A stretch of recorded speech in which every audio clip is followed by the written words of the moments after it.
Assalamualaikum, salam sejahtera dan selamat kembali semula ke channel Abang. Terima kasih sangat-sangat sudi nak dengarkan cerita yang Abang nak sampaikan hari ini. Dan salam Ramadan juga. Kita dah nak raya dah. Hari ni hari yang Isnin kan dah. Tinggal berapa hari lagi nak raya. Yang paling mendebarkan adalah hari raya, hari Jumaat ataupun hari Sabtu. Takut-takut jadi macam tahun lepas. Tiba-tiba patutnya raya lusa jadi esok. Jadi kita nantikan pengumuman raya tak lama lagi. Jadi sebelum kita mulakan cerita, marilah kita sama-sama berdoa kepada Allah Ta'ala. Semoga Allah panjangkan umur, murahkan rezeki, berikan kesihatan yang baik untuk kita semua dan permudahkan segala urusan kita dunia dan di akhirat. Dan semoga Allah memberikan syurga buat mak ayah kita. Dan tanpa berlengah lagi, Abang akan mulakan 3 cerita kali ini dengan A'udzubillahiminasyaitanirrajim. Bismillahirrahmanirrahim. Lupa, semoga Allah memberikan syurga buat mak ayah kita. Amin ya rabbal alamin. Dah, jom kita dengarkan cerita kali ini. Cerita ni diceritakan oleh Fitri, berlaku pada tahun 1990-an dekat satu kem askar di Kuala Lumpur, tapi dia tak beritahu ke abang secara tepat kem askar yang mana. Dekat kem askar tu yang tinggal adalah mak ayah Fitri, kakak dia dan juga kakak dan abang ipar dia. Dengan kata lain, rumah tu memang penuh lah dengan orang. Abang tak pasti pada waktu tu tahun 90-an kuartus tentera ada berapa bilik, tapi yang diceritakan macam tu lah.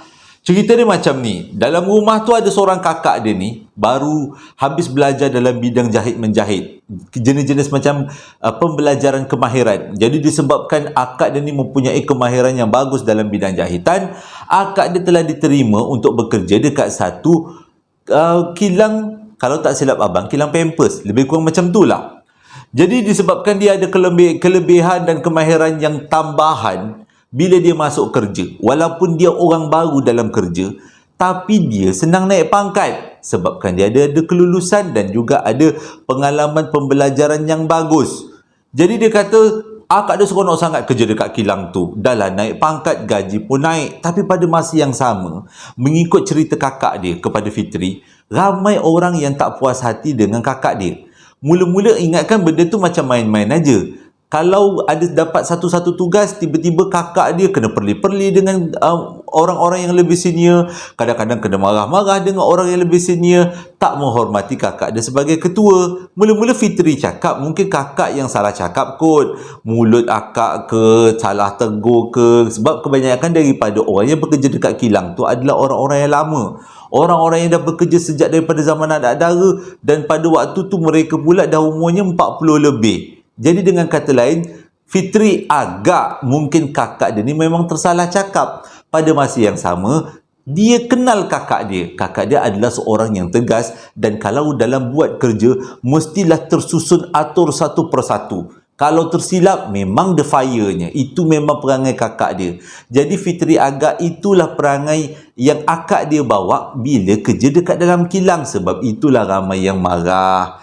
Nak pula bos memang sayang dengan kakak dia ni sebab selain daripada kemahiran, kakak dia buat kerja memang bagus, perfect, tak payah bagi arahan 2-3 kali. Memang kakak dia boleh tangkap apa yang pihak company nak.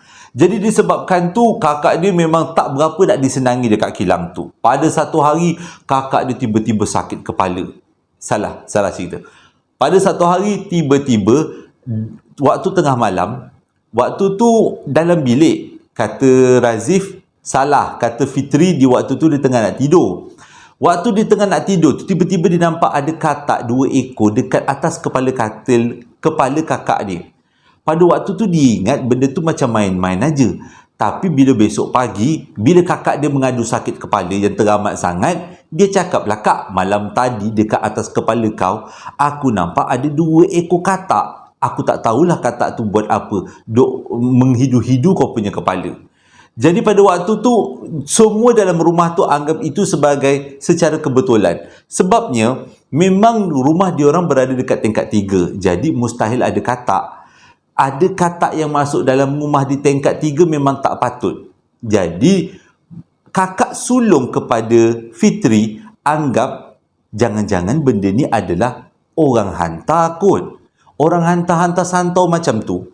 Bila dengar macam tu, ahli keluarga yang lain cepat-cepat nafikan. Sebab tak nak benda ni menjadi fitnah ataupun benda ni melerit-lerit jadi benda yang kita syak walaupun benda tu tak ada. Jadi macam biasa, Fitri teruskan aktiviti dia bersekolah dan kakak dia pun pergi kerja. Tapi sejak daripada berjumpa dengan sepasang katak tu, kakak dia yang kerja dekat kilang Pampers selalu mengadu sakit kepala. Ada sekali tu pula, waktu tu Fitri memang tidur dekat satu bilik dengan kakak dia. Kakak dia selalu bermimpi benda yang bukan-bukan. Buktinya, waktu dia tidur, dia akan meracau-racau, menjerit-jerit, tak tahu hujung pangkal. Dan dalam mimpi dia selalu sebut Allahu Akbar, Allahu Akbar. Lindungilah aku, jauhkanlah aku daripada makhluk-makhluk macam ni. Kalau kita yang tidur dekat sebelah kakak dia, kita mesti rasa terganggu. Sebab kenapa kakak dia bermimpi yang bukan-bukan? Bukan satu malam je, tapi banyak malam kakak dia mimpi. Bila Fitri beritahu kepada mak ayah dia dan mak ayah dia bertanya pada kakak dia bagi alasan mungkin adalah sebab penat bekerja. Kakak dia ni memang jenis positif je. Dia tak terfikir pun sebenarnya pada waktu tu dia dah kena guna-guna orang hantar. Jadi sakit kepala berterusan, mimpi yang bukan-bukan berterusan. Bila keadaan kakak dia dah makin teruk, murung aja bila balik kerja, mak bapak kepada Fitri cadangkan kakak dia supaya balik kampung.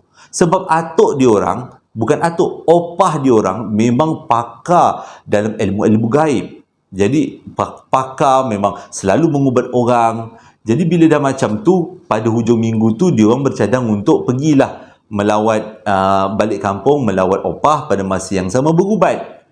Tapi bila dah sampai masa nak balik kampung, si kakak tak nak ikut. Alasannya khurafat. Benda ni semua tak boleh percaya, dia kata. Biarlah dia berumpat dekat sini je. Jadi bila dah macam tu, tuan punya badan pula tak nak balik. Nak buat macam mana? Jadi tak jadilah balik kampung jumpa si opah. Walaupun dah beritahu awal-awal nak balik kampung jumpa opah, nak mengubat, tak jadi. Tapi kesakitan kepala kakak dia ni memang berterusan. Tak kurang-kurang. Akhirnya diheretlah kakak tu pergi jumpa dengan seorang ahli perubatan.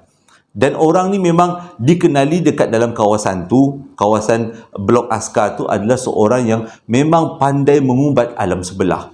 Jadi bila jumpa dengan Wak, dia panggil Wak kan, dia jumpa dengan Wak tu pun baca-baca ayat kursi ke mentera ke macam tu. Dia beritahu sebenarnya sakit kepala engkau ni berpunca daripada orang hantar-hantar. Dan orang yang hantar tu pula orang daripada kilang. Dan kalau mengikut firasat aku, dia kata, kau tersalah cakap. Ada benda yang kau cakap menyakitkan hatinya. Jadi dia hantar sesuatu supaya kepala kau sakit. Tujuannya adalah nak suruh kau berhenti. Bila dengar penjelasan macam tu, kakak dia sedarlah yang sebenarnya bukan semua orang suka dia. Jadi selepas habis berubat tu, si tukang ubat tu, Wak tu, dia bagi tangkal kepada kakak supaya akak pakai. Ke mana-mana akak pergi kecuali masuk tandas, dia kata. Tapi selain daripada tandas, ke mana-mana akak pergi, akak kena pakai. Jadi sejak daripada tu, si akak pakailah tangkal. Walaupun benda tu ditegah oleh mak ayah dan juga kakak sulung kepada Fitri, sebab dia kata pakai tangkal tu bukan daripada ajaran Nabi Muhammad. Tapi disebabkan nak mengelakkan daripada sakit kepala, si kakak ni pun pakailah tangkal. Pakai punya pakai, entah macam mana satu hari tu, kakak dia nak keluar dengan boyfriend dia. Konon-kononnya nak pergi pasar malam lah. Jadi bila keluar dengan boyfriend, pakai tangkal pula dekat tangan. Nampak macam tak berapa in lah, tak berapa cantik lah. Jadi kakak dia tanggalkan tangkal tu, letaklah kat dalam bilik. Letaklah dekat dapur. Jadi biarlah tangkal tu dekat situ. Kakak tu pergilah keluar pasar malam. Fitri pula tengah makan malam pada waktu tu dengan akak, dengan abang dia dan juga dengan mak ayah dia. Tengah-tengah makan, tiba-tiba Fitri kata dia nak ke dapur untuk ambil air. Dia pun pergilah ke dapur nak ambil air. Sampai dekat dapur, tiba-tiba dia nampak seorang kakak perempuan sangat cantik. Cantik, dia kata kakak tu, rambutnya panjang, baju kurung, berdiri dekat dengan tangkal yang kakak dia letakkan tadi.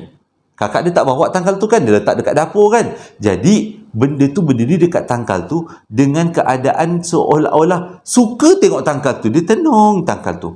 Pada waktu tu Fitri tak rasa takut, tapi dia terfikir, siapa pula perempuan ni ada dekat dalam rumah? Dia pun menghampirilah perempuan tu. Tujuannya nak tegur, kak, akak ni berasal daripada mana? Kenapa tiba-tiba dekat sini? Bila Fitri duduk sebelah kakak tu punyalah terkejut. Dia pandang pada Fitri, dia rasa macam, alamak, kehadiran aku telah disedari. Agaknya lah mengikut daripada apa yang Fitri tengok dekat muka dia tu, seolah-olah dia punya ketakutan macam tu lah. Dia punya terkejut. Lepas dia terkejut tu, dia tengok aja Fitri, dan pada masa yang sama dia terus buat aksi, terkeluarkan biji mata, dia keluarkan lidah, dia keluarkan darah daripada muka. Lepas tu mata tu pula terjojol.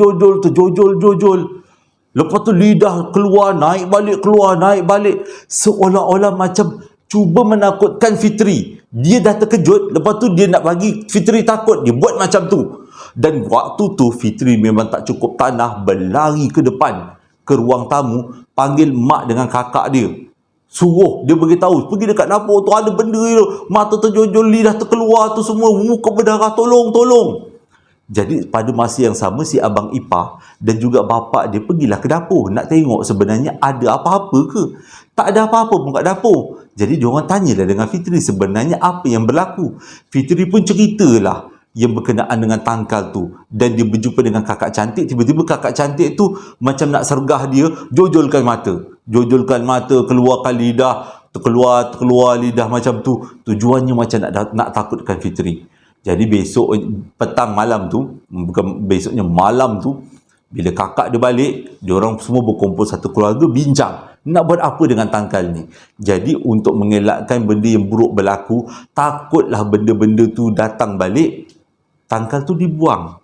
Kalau tak silap abang, sama ada dibuang atau dipulangkan kepada bomoh tu. Bomoh tu sebelum tu ada beritahu, kalau ditanggalkan tangkal ni akan diambil semula oleh aku. Aku akan hantar kadam untuk ambil tangkal tu. Tapi entah macam mana, kakak dia bukan tak ingat, kakak ni ingat. Cuma dia nak keluar dengan boyfriend kan, jadi tak naklah pakai tangkal hitam, tangkal merah dekat ke pergelangan tangan. Nampak macam pelik pula. Jadi sebab itu dia tanggalkan. Tapi tak sangka pula tangkal tu ada penunggunya. Kisah yang kedua berlaku pada tahun 2003 dekat Beaufort. Pada waktu tu, Razi, orang yang bagi email pada abang ni, dia bersekolah, kalau tak silap abang, sekolah tingkatan 6 rendah dekat satu sekolah dekat Beaufort. Dia ni, Razi beritahu, dia ada kelebihan daripada kecil. Memang dia senang terasa kehadiran makhluk lain. Sebabnya, atuk dia bomoh, nenek dia bomoh, pakcik-pakcik dia bomoh, bapak dia bomoh, mak dia bomoh. Dengan kata lain, keluarga dia ni memang keluarga yang pakar dalam bomoh-bomohan. Dengan kata lain, dia kalau pergi bilik mayat bukan rasa takut, tapi rasa gembira. Sebab dia memang daripada kecil suka dengan benda-benda mistik. Cuma dia belum ada peluang berhadapan betul-betul dengan perkara mistik depan mata dia. Yang muncul ke, yang cuba nak cekik dia, belum ada lagi kesempatan benda-benda tu muncul depan dia. Tapi perasaan tu nak sangat. Sebab itu kalau orang ajak pergi bilik mayat, orang ajak pergi kubur, dia memang suka. Tujuannya dia nak jumpa benda-benda macam ni. Sebabnya dia yakin dia daripada keturunan bomoh-bomohan, dia ada kelebihan untuk berhadapan dengan makhluk-makhluk macam ni. Tapi doanya dikabulkan Allah Ta'ala. Pada tahun 2003, sewaktu dia bersekolah dekat Beaufort, salah satu sekolah dekat Beaufort, dia mengalami satu peristiwa yang cukup pelik, yang sampai sekarang dia tak faham kenapa benda tu berlaku. Kisah dia macam ni. Waktu tu lebih kurang pukul 9.30 malam. Dia tengah makan dekat Dewan Makan kalau tak silap abang. Bukanlah makan malam, tapi tengah minum malam. Pihak sekolah sediakan. Budak asrama, memang itu adalah rutin diorang. Jadi di tengah-tengah minum malam tu, tiba-tiba dia dengar bunyi jeritan kuat gila daripada asrama perempuan. Dia tahu jeritan tu bukan jeritan biasa, tapi ia adalah jeritan orang kena histeria. Jadi pada waktu tu dia teringin sangat nak berhadapan dengan orang yang kena histeria, dengan harapan dia nampak sesuatu yang orang lain tak nampak. Tapi dia teringat pesan mak dia, kita ni keturunan yang ada kelebihan. Tapi kalau kita sengaja masuk campur dalam urusan alam sebelah, kita akan mendapat bala, mendapat sesuatu yang tidak baik.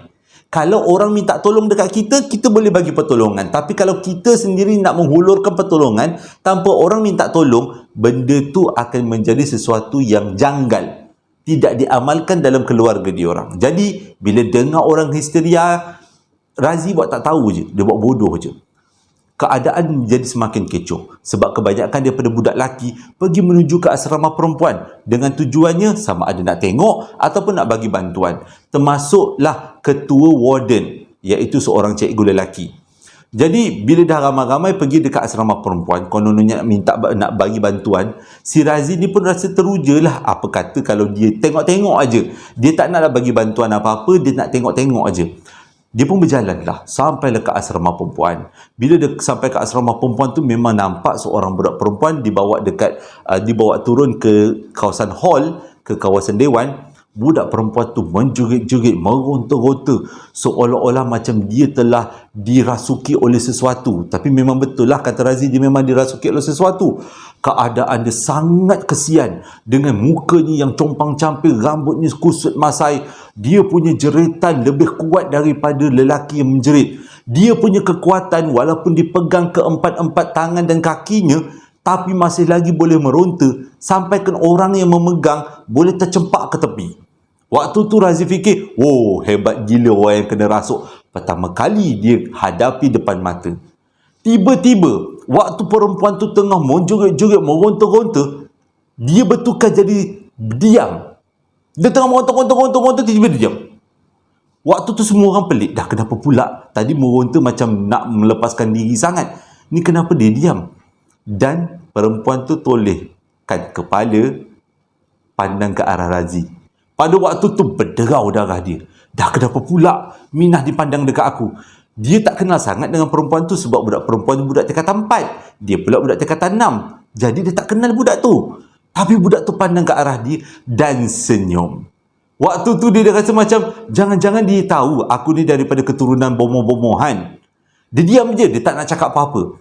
Cikgu warden yang menyaksikan peristiwa tu pergi tengok ke arah siapa perempuan tu pandang. Dia nampak perempuan tu pandang ke arah Razi. Dia pergi ke arah Razi, dia capai tangan Razi, dia tarik Razi, dia dudukkan Razi depan perempuan tu dengan muka perempuan tu yang senyum melerit dengan matanya yang besar. Cikgu tu cakap, nampaknya dia macam suka dekat awak. Razi, awak kena ngubat dia. Razi cakap, saya ni bukan orang alim dan saya pun tak tahu macam mana nak mengubat. Baca je apa-apa, ayatul kursi ke, ayat apa tu, surah Al-Baqarah ke, Al-Baqarah kan, Yasin ke, kau baca je lah asalkan budak tu sedar. Walaupun keadaan waktu tu senyap sunyi, dengan keadaan perempuan tu memandang ke arah Razi, Razi cuba baca surah yang diingat. Tapi surah yang diingat pada waktu tu adalah ayatul kursi. Dia baca berulang-ulang kali, dihembuskan ke muka budak perempuan tu. Budak perempuan tu tetap juga tersengih dan pandang. Kalau sengih abang tak ada dah, seram. Kalau budak perempuan tu sengih, dia kata seram. Sengih dekat Razi sambil dia besarkan mata. Pada masa yang sama, cikgu telefon ambulan. Minta ambulan datang untuk bawa budak tu ke hospital. Takut-takut ada jadi serangan jantung.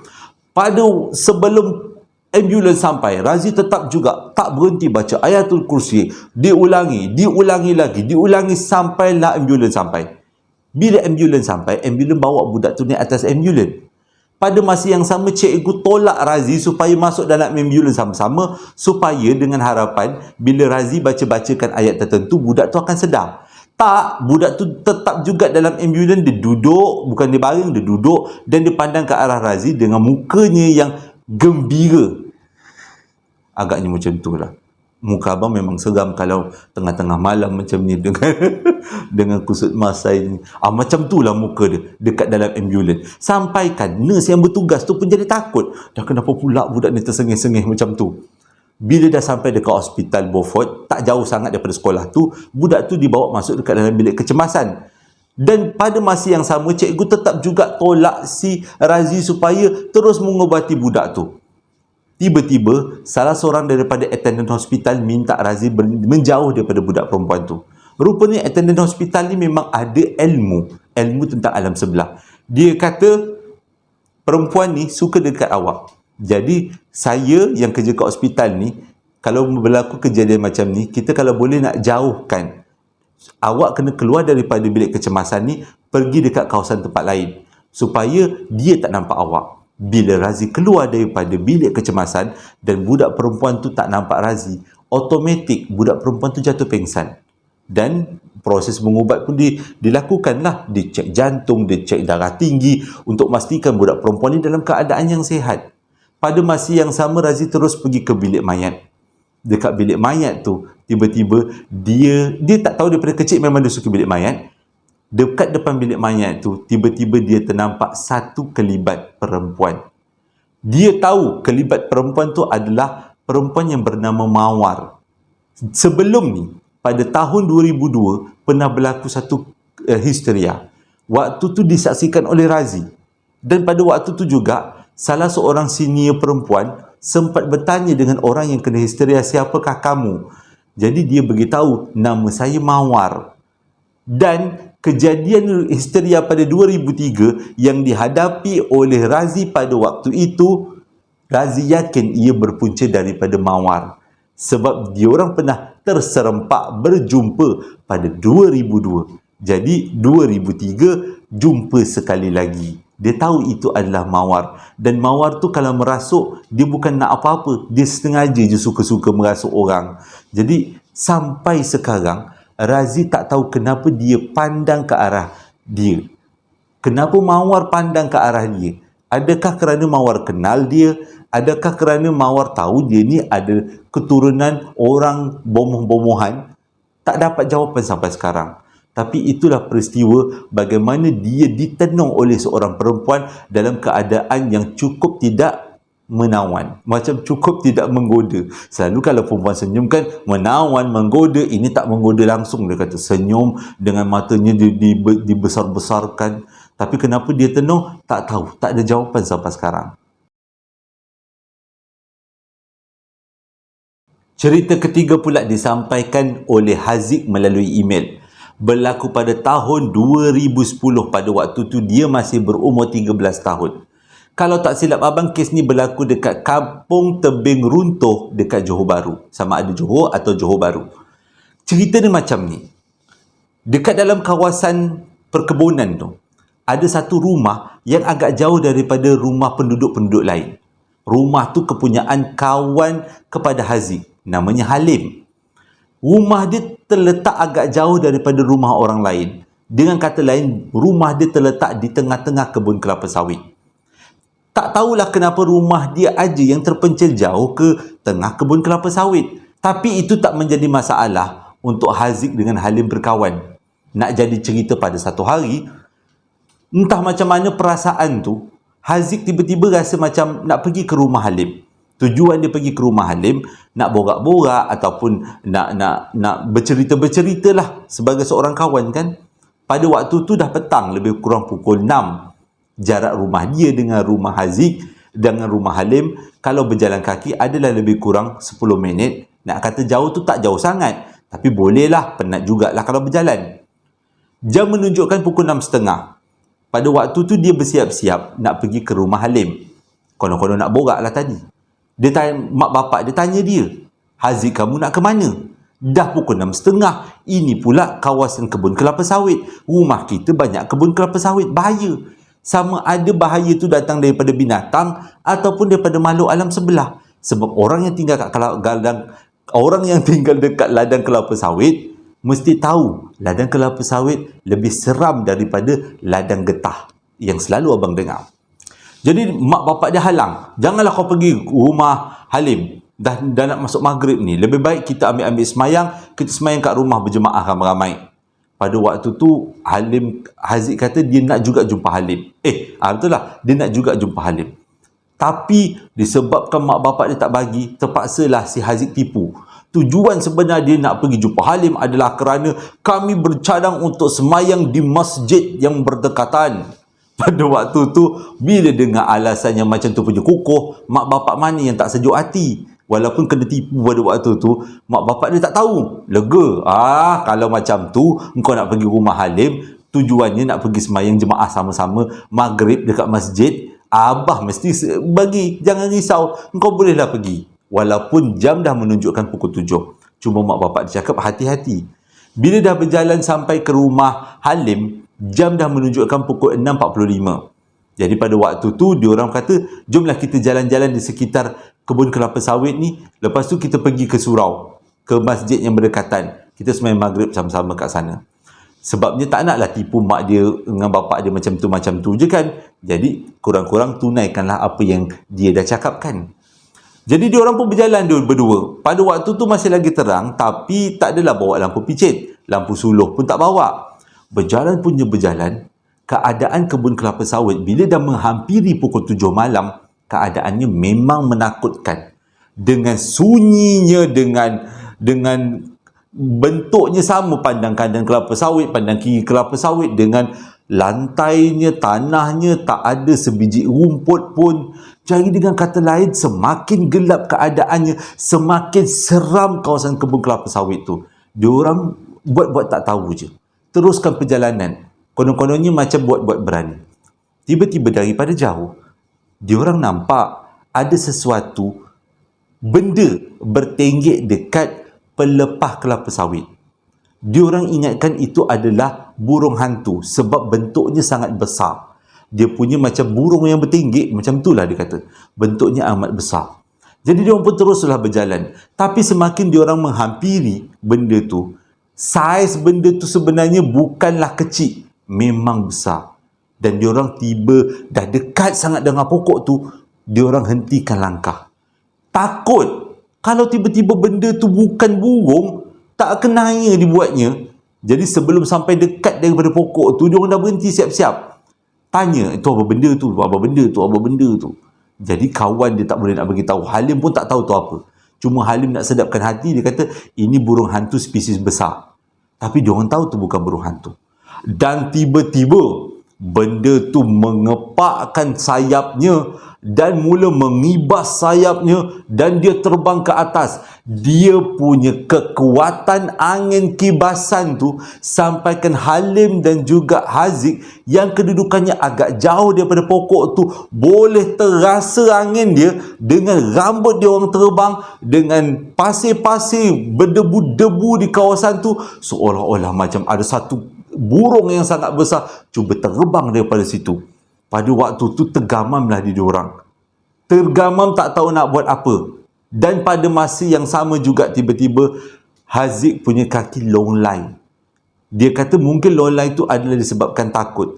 Tapi yang lebih pelik lagi, seluruh badan dia bertukar jadi panas. Macam seolah-olah demam panas.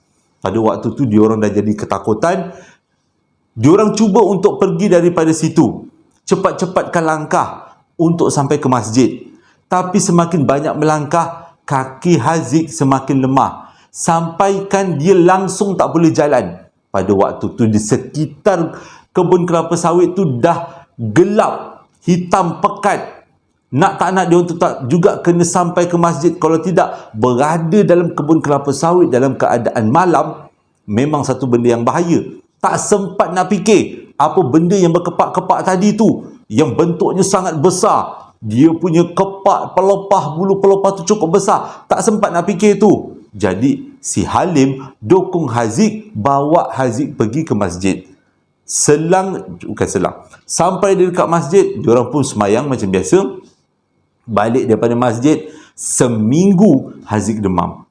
Mak bapak dia tanya kenapa demam, dia cerita terus terang. Dia minta maaf yang sebenarnya pada planning asal dia bukan nak pergi semayang, tapi dia nak merayau-rayau dekat dalam kebun kelapa sawit sambil berborak. Tapi dia orang berjumpa dengan makhluk yang kepaknya besar. Selamba je mak bapak dia cakap, bapak dia lah cakap, langsui tu. Itu je. Simple dia punya keputusan, dia punya kesimpulan dia sangat simple.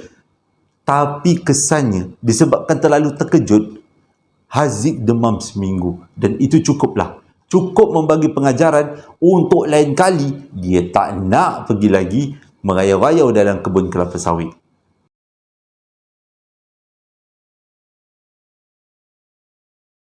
Terima kasih sangat-sangat sudi dengarkan cerita yang abang sampaikan hari ini. Perasan tak, cerita pertama tu macam abang pernah ceritakan. Tapi bila abang tengok email balik, email yang abang dapat tu abang belum buka lagi. Entah mana abang dapat cerita tu, abang tak pasti. Tapi ceritanya akan cerita yang abang ceritakan, pernah ceritakan dulu. Walaupun abang tak ingat sangat, tapi bunyinya macam lebih kurang. Tapi abang minta maaf lah kalau abang tercerita dua kali.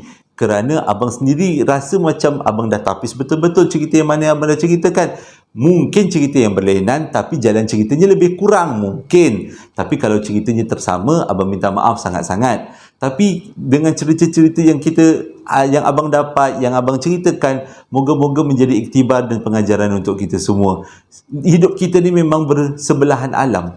Dan cerita-cerita seram selalunya memang bentuknya adalah lebih kurang daripada satu sama lain. Kan? Kalau orang ni jumpa makcik rockers, orang ni pun jumpa makcik rockers. Kalau cerita histeria pun dah banyak kali, cerita rumah seram pun banyak kali. Dan sebenarnya bentuknya lebih kurang sama, tapi tahap keseramannya berbeza-beza dan kemunculan makhluk tu pun berbeza-beza. Terima kasih sudah dengarkan cerita abang sekali lagi. Hingga berjumpa lagi dalam 2 hari akan datang. Kita dah nak raya ni, tak lama lagi. Assalamualaikum warahmatullahi wabarakatuh.